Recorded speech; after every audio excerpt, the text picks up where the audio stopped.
Welcome to Coffee and Chat with Mark and Sissa. Today is just me, Sissa. Mark went away on business. Um, I interviewed Catherine Moses, and she is a fabulous person and a life coach. Let's watch it. Good morning, everyone. Welcome to another episode of Coffee and Chat with Mark and Sissa. This Sunday, we have a very special guest. Her name is Catherine Moses. She's a mindfulness and mindset coach at Blue Chakra. She has a Facebook group called Blue Chakra. It's a mindfulness, mindset, and meditation movement. You should check her out. She's awesome. So Catherine went from being a hairdresser and barber to life coach in 5 years. And she found her love for Buddhism and traveling the world and shining a light on mental health and stress reduction using holistic therapies. So hi, Catherine. How are you this morning? Hi, Sissa. So happy to be here. Thank you so much for having me. That's wonderful. Thank you for, being here with us this morning. It's exciting. Yes. So tell us a little bit about your journey. So how did those 5 years look for you? This 5-year journey has been a little bit of a crazy journey. It's been one hell of a ride, really. I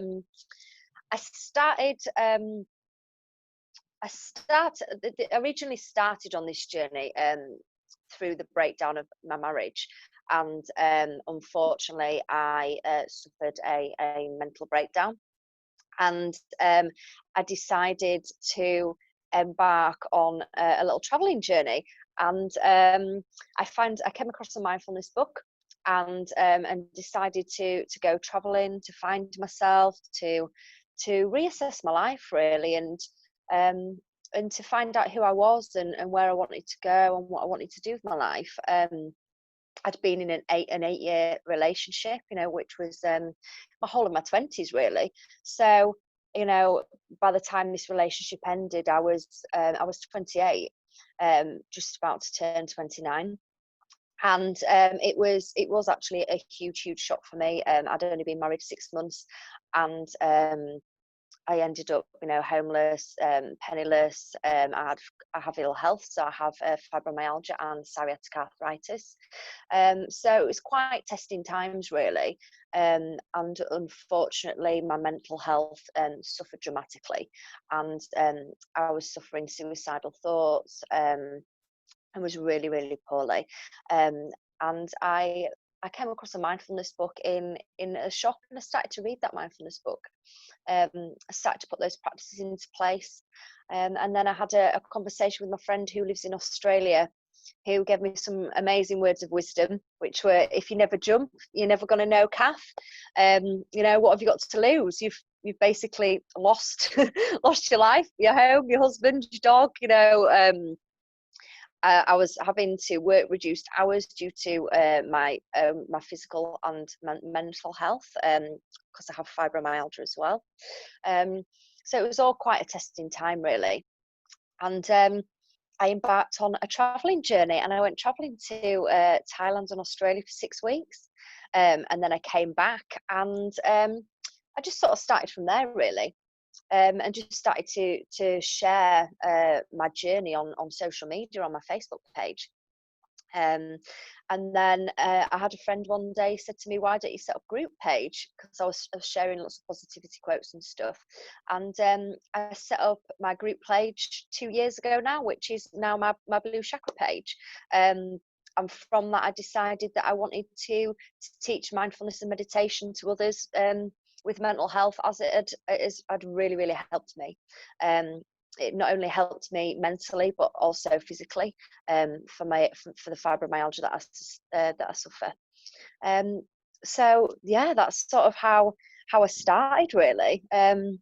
And then a little bit further along the line for a bit of training, I did some holistic therapy training, started to research nutrition and how the holistic body, mind and body approach affects us and how it affects our mental well-being. And so, you know, every day I advocate for better mental well-being for men and women. And so far, you know, it's incredible. Wow. So it seems you went through so much and you were able to find yourself again, reinvent yourself, pick up your pieces, and, you know, move on, and you're here now, and you have built your life, and now you are helping others go through the same journey or through whatever journey they're at. You know, you're shining a light and showing them, hey, there is, you know, hope, and you can also go from where you're at to a much better place. So how was this for you, Catherine? How was it that you were able to pick yourself back up by yourself? It seems you did it. Good question. I don't know. Do you know, I sit here every day. I sit here in my beautiful little home, and I sit with full gratitude, and I look back at my life. You know, most days I look back at how far I've come, and that's just a practice that I do every day. I think learning mindfulness and the core value and practice of Buddhism helped me hugely, because it gave me strength and courage, and along with that strength and courage now comes the wisdom. But I had a lot of life lessons to learn, and those life lessons have enabled me to grow, not only through practicing mindfulness and studying mindfulness and putting their 12-fold path of Buddhism into my life each day is what has got me here. You know, and it's a really, really beautiful practice. And yeah, some days I look back and I think, wow, I don't even know how I got here. I don't know where I found the strength or the courage. And you know, and especially now at this point in time, it's sort of my 5-year reassessment period. And you know, it would also have been 5 years since I got married last week. You know, so obviously things like that still pop up into my mind, and you know, and my old life, I suppose. But yeah, I sit very humble, very, very humble for my life and the work that I do, and I'm very proud of the work that I do every day, and I'm very grateful for it.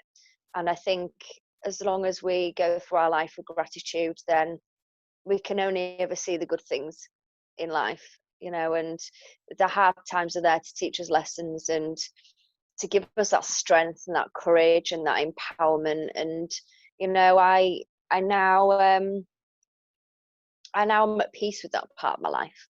You know, I now thank that part of my life, because without that, I wouldn't be sat here, you know, doing this with you. You know, I would never have met you. I would never have met all the incredible people that I've met in 5 years, and you know, and the incredible conversations I've had with people, and the learnings and knowledge, the world travel, you know, and it blows my mind some days. It really does.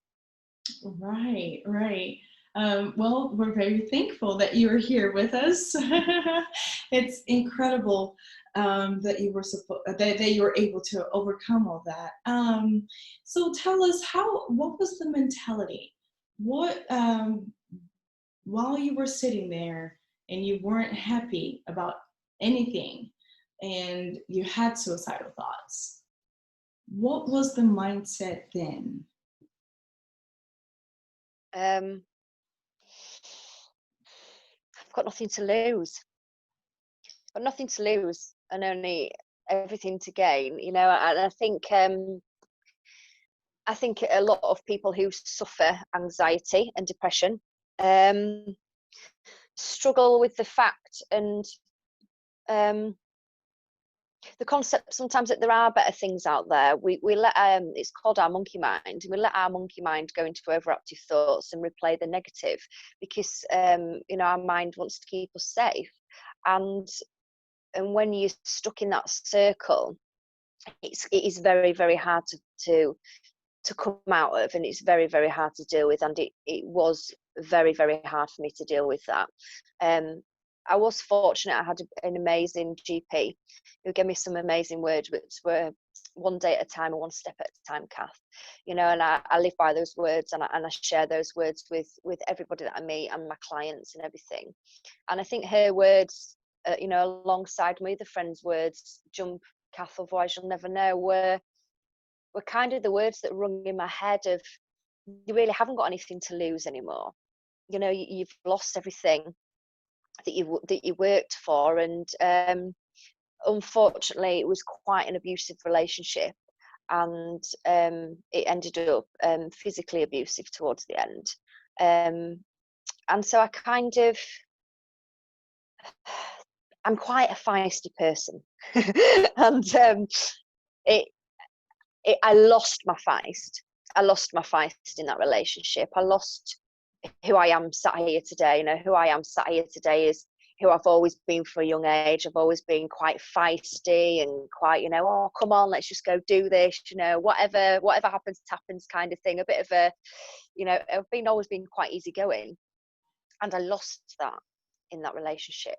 And that tiny little spark of like, come on now, you can do this, remember who you are, and every day I used to stand in the mirror and say, who are you, Kath? Come on, put your head straight, put your shoulders back, walk like a boss, come on now, like, remember who you are, remember that you are this quite fiery, quite passionate, excuse my French, don't take no shit from people kind of person, and I lost that aspect of me. And now I have that back, and it flows through me and comes out of me, and I lost it, and I had to go find it. And that's where traveling helped me to find that, find, like I said before, find out who I was before that relationship, and who I was before all that stuff happened to me, and then to go back and put my pieces back together and rebuild who I am now today.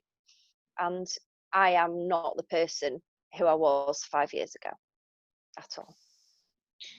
Yes, it is very true that when you're in a relationship, especially an abusive one, how much it crushes you, and it just erases who you are, and it brings out this other identity, this other person who, like I've been through abusive relationships, physically, verbally, and I know how horrible it is. Like, you question yourself, and you don't even know how you ended up in that place. Like, you're like, how am I here? What am I doing? So tell us a little bit about how you found the strength to get out of that situation. Like, how did you do that? I don't know. Do you know what? I didn't get myself out of that situation. I feel like, obviously I'm very spiritual, and I feel like somebody up there literally plucked me out of my situation and took me away from it. And to be honest, I don't even know where I got that strength from. And I think I only recognise the strength and the power within me now. And it has taken me to this point to recognise that strength. And I think it's because so many people say it to me daily now that I actually sit back and recognise that I do have that strength and that I am a strong woman. And my friends do. One of my friends always laughs. If we're ever in a group of people, she always gets me to tell the story of when I first embarked on getting to the airport to go to Thailand and Australia.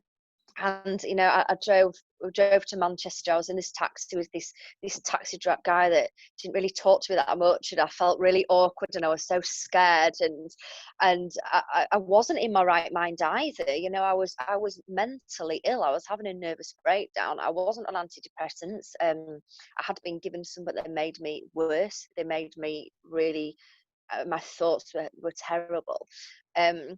And so, you know, I wasn't on any medication. I was literally doing this with a mindfulness book in my hand, you know. And I remember being sat in the airport, and I hated flying. I'd only flown once before when my ex-husband actually left me, which was to America. And I don't know how I did that, you know, before I even embarked on this journey. My head was all over the place, and I just got on the plane, and that was quite a traumatic experience, all that for me. But going to Thailand and Australia, I remember sat in the toilet on the toilet seat, literally, you know, when they put out the boarding for you to go boarding, and I was thinking, right, I've got like however long till I board this plane. I've got to go try and mentally prep myself for like a 7-hour flight to Dubai. And I just sat on the toilet seat, and I have a pep talk, which is "you've got this shit," and that's my pep talk. And I continuously repeated it to myself, and you know, and I was doing my breath work and my breathing exercises, and I think the strength within me was, you can't go back now. And I think that was a realization of, you know, just being sat there in this space with just a rucksack and, you know, £1,000 in my bank account, and I'm thinking, oh my God. And I actually at that point thought, what the hell am I doing? What am I doing? You know, and I don't know where I found it from. I feel as though somebody up there was holding my hand, you know, and saying to me, come on, you've got this, you can do this now. And, you know, anything that happens to you now is never ever going to be as bad as what has just happened to you. And what I was facing as well, you know. And the week before I even embarked on that journey, I just literally put in for my divorce to my solicitor. So I was still corresponding. So the whole time I was away, I was corresponding, and that was quite traumatic as well. Also, a friend of the family died while I was in Australia as well. So, you know, that whole traveling experience was probably one of the most traumatic and best, alongside everything else I'd been. And how I'm not dead and how I'm still alive, I don't know. I really don't know. I don't know how I'm still here, and I don't know how I found that strength, but I did. Wonderful, wonderful. Yes, I do believe it helps a lot when you remove yourself from, you know, the place where everything happened.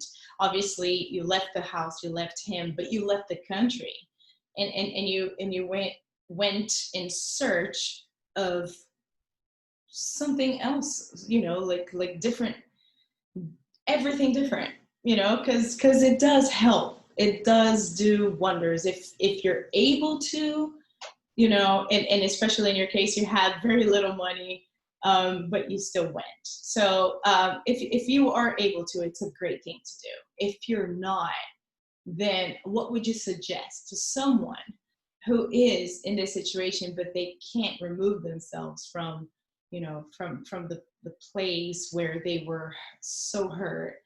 What would you suggest they do? Take yourself to any other environment, and it just, you know, obviously for me,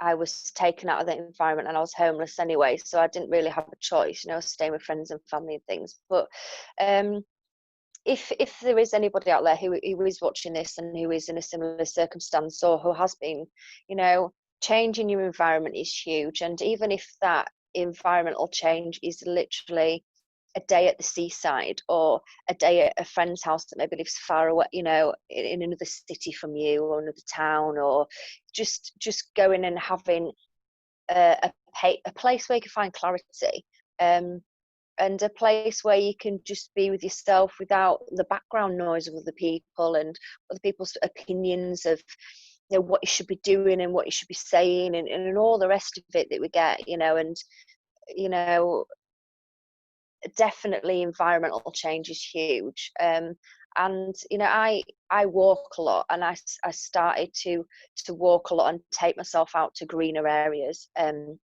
very fortunate in the place that we live that we have it's like a big parkland around Harrogate, and it's called the Stray, and it's just, you know, loads of grass, and it's all trees, and it's green, and it's just really connecting myself with nature. And every day I used to walk on there, and at that point in time, I actually was a colour technician for a handbag company, for a leather company. So I was barbering on a weekend to get me money, and I was also full-time working as a leather technician. And fortunately for me, there was a lot of outside space there where I worked. So, you know, I was able to walk to work and walk across the green land, you know, and get that sense of nature every day and every morning, and have that opportunity to walk to work, you know, and get some kind of clarity as well, which I found, you know, really calming and peaceful, and it helped me just to collect myself. But there's also a place in Knaresborough, which is about 10 minutes away from where I live as well. And my friend died in a car accident when he was young, and he's got a bench that looks out all over fields, and it's in the castle yard. So that is the place where I used to sit as well, you know, and I used to sit and ask him for guidance, and, you know, to show me the signs that things were going to be all right, that, you know, I was going to survive this, that there was hope out there, that I could live my life without another person. And so, you know, I think environment is huge for people, and meditation massively. Meditation saved me. It really did save me, and it helped me to see a clearer way of thinking, and, you know, slow down that monkey mind and those overactive thoughts and those suicidal thoughts. And it helped me to take myself out of that victim mode a little bit, which sometimes is what happens when we, you know, when we're suffering with our mental health. And it made me just connect with myself, I think is the big thing, you know. And that's what traveling did. I could go and just be myself. Nobody knew me. I didn't have to tell them anything. They only knew me face value. They only knew what I shared with them. You know, and that's, I think, I regained back that person who I was, because I didn't have anything to prove to anybody. You know, I didn't have to tell anybody anything. Nobody knew really about my circumstance. I was just another girl on a tour group, traveling, looking for fun and excitement, and touring Thailand and Australia. You know, little did the 20 odd people that were on there know just how horrific the circumstances of what got me there, you know. And actually now, when I look back at that, you know, a lot of those people on that journey were having similar experiences. We were all there, you know, a lot of us through trauma, which is, you know, when you look at it like that, it's, you know, every one of us that were dealing with something different in our lives, but yet we all were together, finding strength and finding something new, and finding clarity in each part of our lives. And I think it's quite a beautiful thing, really, in the end. It is. It sounds very beautiful. Sounds like, you know, when like-minded people come together, or people who have had the same experience come together, there is so much strength in that. You know, we each learn from each other's experiences, or we share only what we want to share, but we are there, you know, just holding space. And, you know, it can be a silent space. It can be, you know, you can share whatever, but just the, you know, it just really, really, really helps to just sit with people and just be, and yeah, and not having to say a word, or like I said. So that is wonderful. That is wonderful. Sounds like a much needed experience. And you mentioned meditation. Meditation nowadays, like every day more, it seems like more and more people are turning to meditation. And so, but it is still like something that people don't understand, like the importance of, you know, of meditation, and the benefits. So what would you say to those people who still don't believe in the benefits of meditation? Who sit on the skeptical side, and people who don't understand meditation.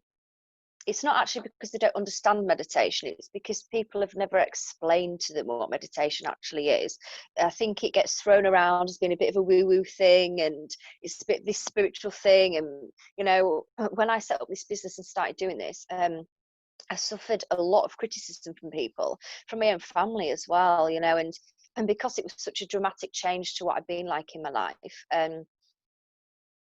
You know, I used to, oh, you've gone a bit funny, you're a bit woo-woo, you're not into all this spiritual stuff, are you? You know, and all the rest of it, because I have my crystals and blah blah blah, you know. And I've actually said to people, do you actually even know what meditation is? Like, it's okay, you're criticizing what I'm doing and everything, but do you actually know what it is, what it's going to do for you, you know, what the benefits are? You know, have you even tried it? Because unless you've tried it, then you don't even know that it's going to work for you. And so realistically, you can't really have that comment. And so meditation is a practice of the mind. So it enables you to gain clarity of mind. It slows down your thought process. It also changes your thought process from a negative to a positive. We're not born with a positive mindset. We're generally born on the negative side of stuff. And actually, when we meditate, it enhances a part of our brain, and it makes that, you know, everything in our body is a muscle, and so everything in our brain is a muscle. So by meditating, it actually enhances a part of your brain, which, you know, makes that area of your brain grow bigger. And so there's another part of your brain, and that tends to start going sort of like smaller, so you're actually like activating a better, bigger part of your brain. And so, you know, it's all scientific based anyway. You know, there's a massive big mindfulness place down at Oxford University, and they teach 12-week mindfulness based stress reduction courses. And you know, it just slows down that thought process, and it helps you to look at things from a different viewpoint, which then obviously gives you the wisdom, it gives you the clarity, and it gives you a better understanding of yourself and of your mind and of your body and of your thoughts. And meditation helps you to observe those thoughts that are in your mind, without judgment, and just to be aware of them, and to be aware of the sensations that you have in your body, and to be aware of your emotion, because our thought attaches emotion, and then our emotion creates an action. So if your mind is overactive and it's racing, and you're feeling that stress and that anxiety, it's because whatever's happening here environmentally is overwhelming to you. So that overwhelm then is creating those thoughts just go blah, blah, blah, blah, blah, blah, blah. That then creates that emotion then is that feeling of anxiety, and that bubbling, and that feeling of stress maybe, you know. And then that then creates different feelings in your body, which then create pain and tightness and other types of diseases and inflammation in our body. So by practicing meditation, you're slowing everything down. You're slowing down your heart rate, you know, you're slowing down your blood pressure, you're healing yourself, you know, you're not causing that stress on your body. And you know, I think that's a really important thing to share before anybody even starts to meditate, is the health benefits, you know, knowing the science behind why you're doing something. You know, it's not just a word of you chucking it round and you're doing a few breathing exercises. That's great, but you don't actually know why you're doing it, what it's going to give you. It's pretty pointless, you know. So yeah, it's just a beautiful practice, and helps so many people to gain clarity. So many people. Yes, I totally agree. I practice meditation in the morning and at night. Just the wonders to just sit with yourself, quiet your mind, you know, shut down the ego, because the ego is always trying to, right? Hey, listen to me. Like, Yeah. Yeah. It's definitely very beneficial, and I do suggest that everyone try it. Definitely. Would you like me to chuck you some tips? Oh, please. Yeah. Please, we'll be Three honored. 3-minute meditations are amazing, and for anybody who, you know, who's watching this who hasn't meditated before and is interested in wanting to learn a little bit more, you can do meditation in the shower, you can do it while you're putting your kettle on, you can do it while you're sat on your sofa, you know, while you're out walking, you know, and it's really, really easy, isn't it, to just do that breath work. And that breath work literally is breathing in through your nose, holding it for the count of 2, and exhaling for the count of 4, you know, and it's easy to slowly build up that time. So you could start off at 3 minutes and then end up 5 minutes. Like I just said before, you know, it's a muscle in your brain. So the more that you use that muscle and exercise that muscle, the more it's going to expand. So actually, the more that you practice the breathing, the calmer and more relaxed your body's going to be, and your mind. And you know, you can do it anywhere.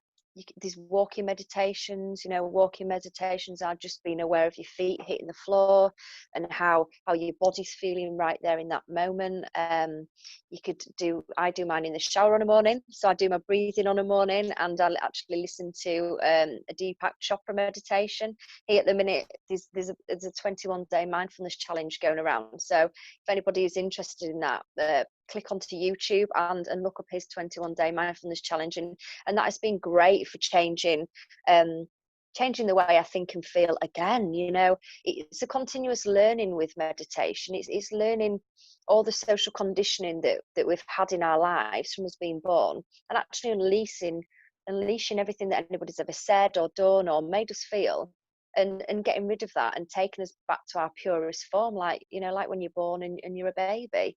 And there's nothing more calming and peaceful than that, you know. And it's beautiful as meditation. I absolutely love it, you know. And I think a lot of people probably would resonate with this and not realize that it's meditation, in the sense of when you go and sit on a beach, or you lay on that sun lounger and you go on your holidays and you can't wait to get there, and you know, when you sat and you have that, you first laying on that sun lounger and you're like, oh, I'm here, you know, it's peaceful, it's quiet, the sun's beating down, you can hear the sound of the waves.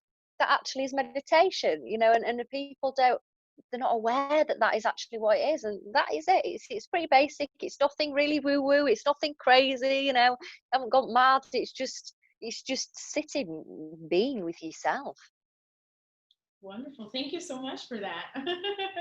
You're welcome. Yes, yes, yes. Well, it's been so lovely to have you on the show. Thank you so much for sharing your story.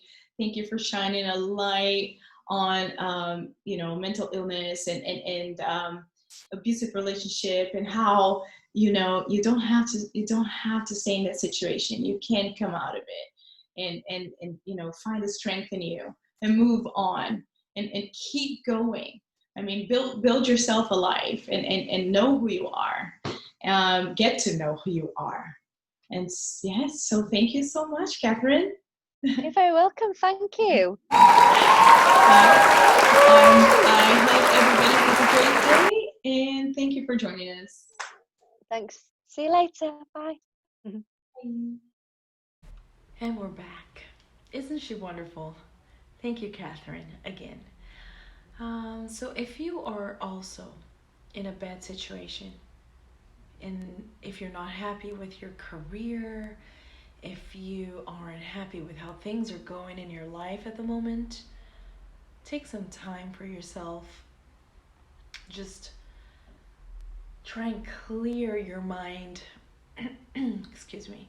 Have a sit with yourself and think about everything that you're not happy with, and think solutions. Question yourself. Why am I here? What am I doing? What changes do I want to see? And take action. I know that right now it's very hard to just pick up and leave someone, for instance, you know, during this pandemic. But you can go for a walk, a long walk. like Catherine suggested. And that could be very beneficial. So please just know how important it is to at least reconsider things, how things are going in your life.